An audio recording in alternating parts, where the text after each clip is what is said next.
And I'd now like to introduce the last speaker of this session, Dr. Dikran. So Dr. Tarosa has had a career at, I picked up University of California, so still linked with them, but specifically is a leader of the publications group at Takeda and an active member of AMWA, which is the American Writers Association, and ISMPP, which is the Society for Medical Professional Publishing Professionals. My apologies, I get it the wrong way round. And ISMPP is extremely active, feeding back into Joan's talk about making sure that science is well done, well presented, and is trustworthy right from the beginning of the research through to the final publications. So, Joan, could I ask you to stop sharing your screen? Oh, sorry, Dr. Dikran, my apologies. I blinked and I didn't see that you're already sharing your screen. Thank you so much. So if I could invite you now to start your presentation. So talking about publications and preprints, which feeds back to Sam Matthews' talk earlier about peer review, and to look at preprints and peer review and how we integrate this and how we ensure trustworthiness in medical communications. So over to you. Great, thank you so much, Pippa. I trust everyone can hear me.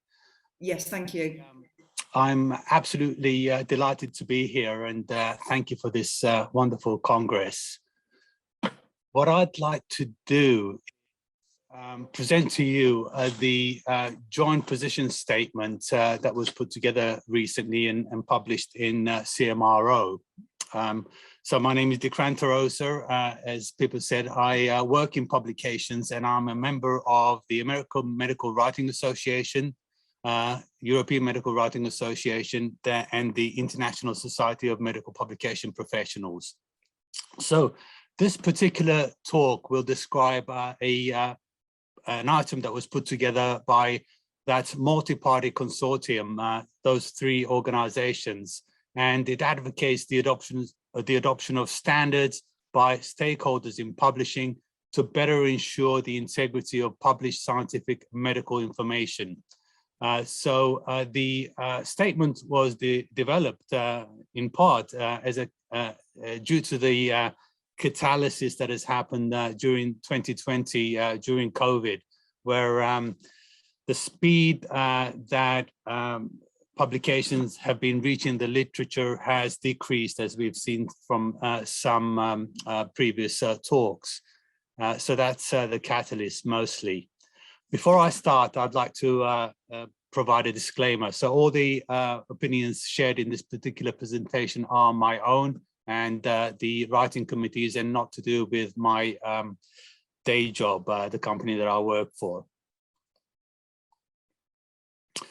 So jumping on the publication dilemma that I'd like to talk about. And this dilemma probably applies to a number of things in life. It applies to food, fast food, applies to cars, fast cars. So whenever speed is involved, quality sometimes is reduced. And in medical publications, obviously quality is extremely important, and it depends, as previous speakers have alluded to, on the expertise and the integrity of the researchers, the authors, the peer reviewers, and the journal editors. So there are variables there, all of which are incredibly important. It has to be said, peer review, important though it is quite laborious, and talking to editors, finding peer reviewers is a particular challenge, qualified peer reviewers. So in a situation where, such as in 2020, the pressure to publish is so intense, the pressure to get science to the public domain is so intense, to share information is so intense, the speed sometimes has to increase, and in those situations, sometimes the quality does suffer. And we've seen a number of retractions during the last year, quite famous one, and that has been a bit of a problem. So the joint position statement advocates and suggest items that we can put into effect, some of which are already in effect, that can help to maintain the quality and maintain the public trust in literature. So to reiterate, in research and development, there are incredibly important variables that we must keep to maintain the quality. There are avenues, as has been shared in previous talks, where the speed element is there. Preprints are an example. It's possible to put articles into the literature, benefit from the fast process that preprints represent, and bypass a little bit the peer review process that must be there to maintain the quality. So that has happened during the health crisis, and hence the joint position statement to bring in some recommendations to bolster up the quality. The main audience for the joint position statements are authors, medical communicators, reviewers, publishers, and the aim is to raise awareness. It's just the beginning, but we want to raise awareness, initiate discussion, develop further standards, and make sure that some of the quality criteria are kept to during publication development and avoid damaging the public trust. Main recommendations for preprints: clearly distinguish preprints so that people know they are preprints and haven't gone through the intensive peer review process. So transparency, cite preprints in the text, in the references as preprints, pre-publication checks, enhance those, and mark preprints as having been, as being just that. And in traditional peer review, portable peer review, where peer reviews go from journal to journal, standardized formatting so that when you resubmit to a journal, you don't have to go through an elaborate process where you reformat everything to the new journal. Rapid response team in journals where people are waiting to review specific publications, whether it be COVID or something else, and also increase incentives to reviewers so that there is an incentive to do things fast and get credit. For all formats of publication, emphasize existing guidelines. If you jump onto the Equator Network, you'll see a bunch of guidelines. We need to really emphasize the use of those. Include clinical trial protocols and SAP, statistical plans, in supplementary materials, so it's obvious what people have done to get to the end products, the published articles. All authors need to have access and sign the fact that they've had access to the relevant data. They need to attest to the fact that they've verified relevant data. At least 2 authors should do that. Specify documents that the medical writer that often assists to get the final product into the public domain has had access to the background information, and support adequately trained medical writers, statisticians, and subject matter experts so that they can help the peer reviewers. All right, and if you actually jump on to the article that was put out, you will see that there's a checklist at the back of the article of the joint position statement that goes through each and every step that is recommended to enhance and bolster up the quality of the articles that reach the public domain. So the statement there: the persistent call for rapid sharing of scientific advances against a firm background of insistence on high quality enables acceleration of medical innovation. So this is what the actual checklist looks like, and I'll provide the DOI for the article. You can jump on there, and I've got it here on my iPad, not printed out, and you will see that it's split into various sections: source documents, attestations, suggested checkpoints for preprint editorial review, additional checks. So just like Atul Gawande's book, The Checklist Manifesto, we need to go through each of these items to make sure that we sustain the quality and maintain the public trust and not have retractions to the extent that they've happened during the incredible year that we've had last year. So, summary, the dialogue has begun.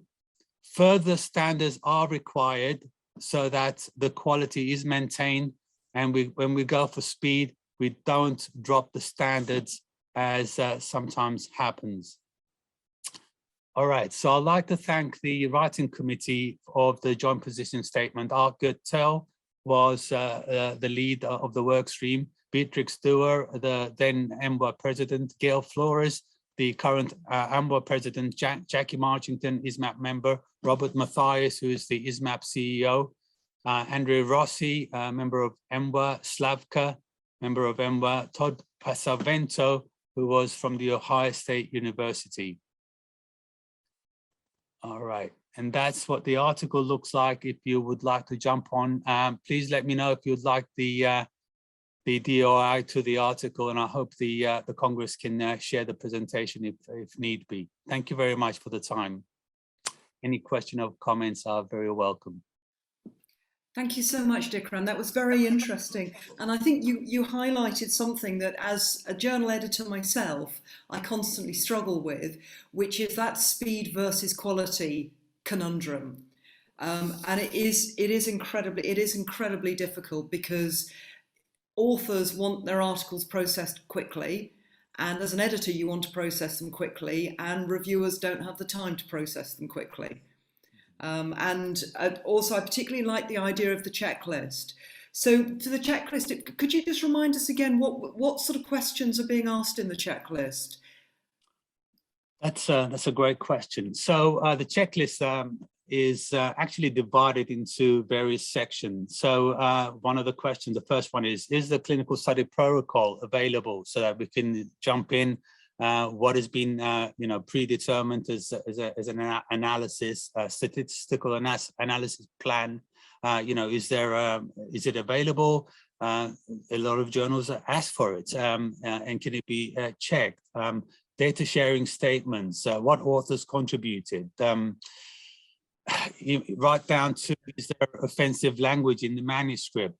Is any of the material plagiarized? A lot of the AI stuff can pick that up, as one of the authors said. Endpoints, what has been included, excluded. So it's a really easy way that we can jump through each and every criterion.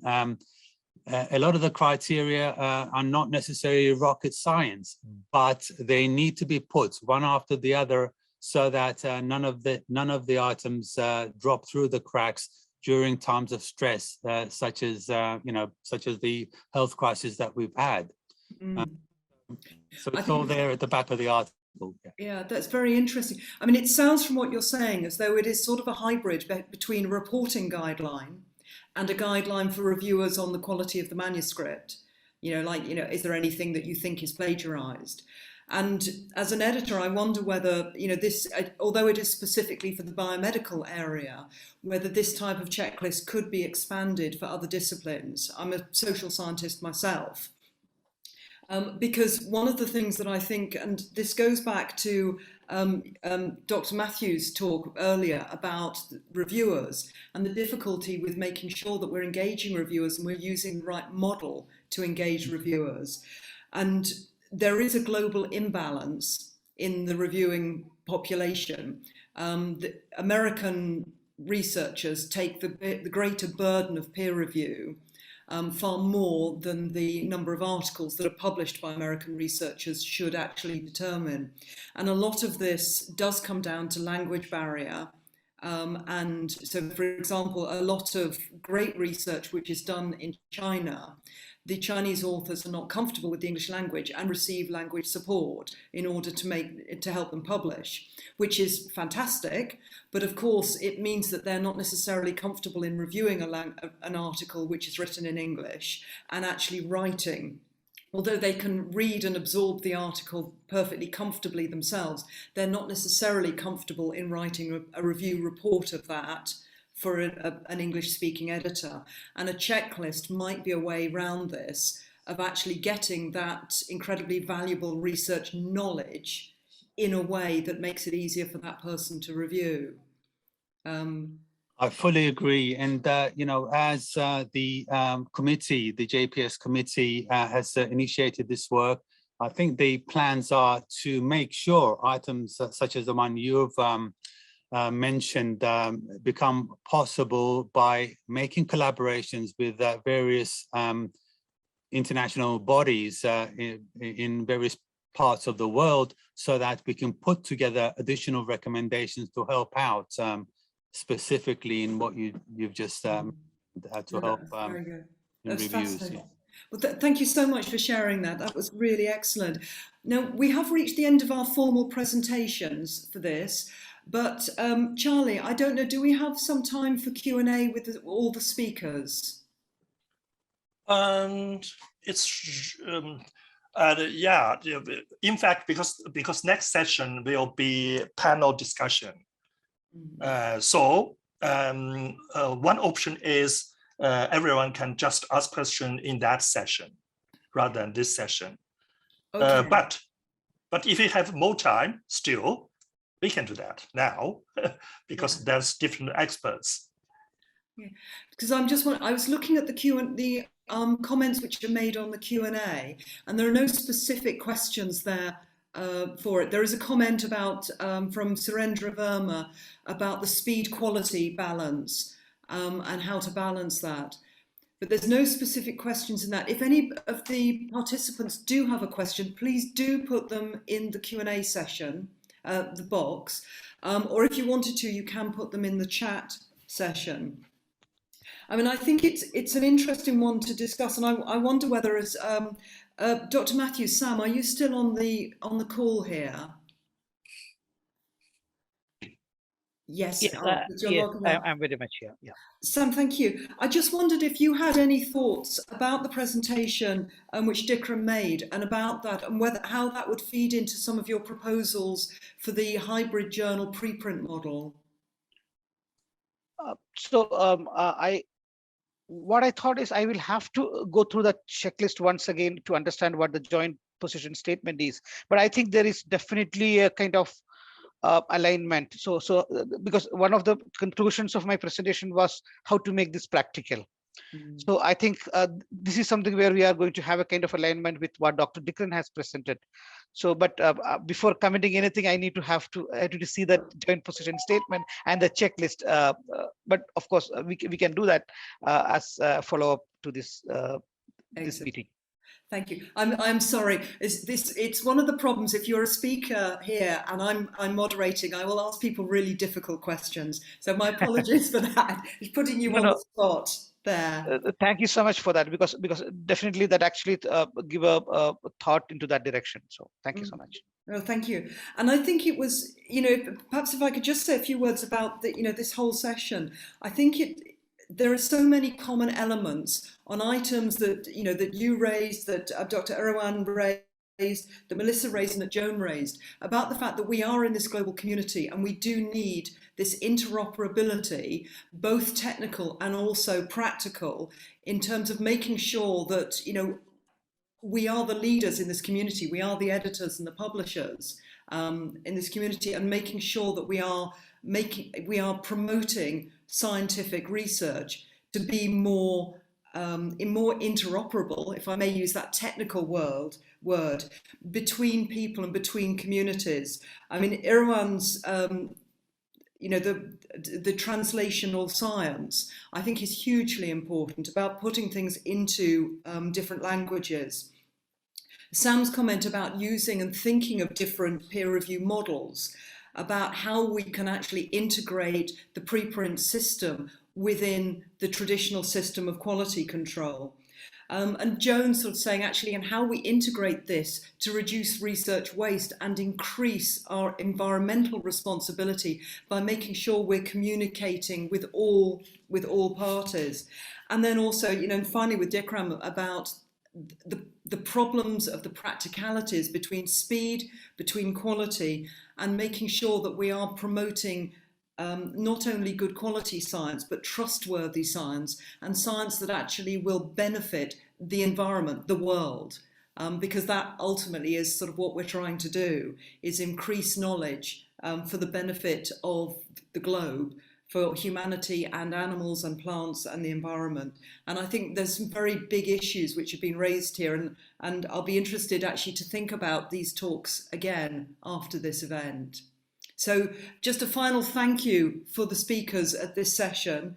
Some really interesting talks, a lot of food for thought and things for us to think about. So thank you very much. I'll hand back to Charlie now to sort of, I think, introduce the next session. So Charlie and Pippa, as you compile this session, I need a few minutes to play the sponsorship video, just like 1-2 minutes. So once you compile, like Charlie, go with the concluding remarks of this session, and then we will start the video, and afterwards we will invite the panel experts for the panel discussion. Oh, thank you so much. But I think Pippa has already given a very good closing remark. So thank you so much. So can we just move for the video and then for the panel discussion? Yeah. Okay, thank you.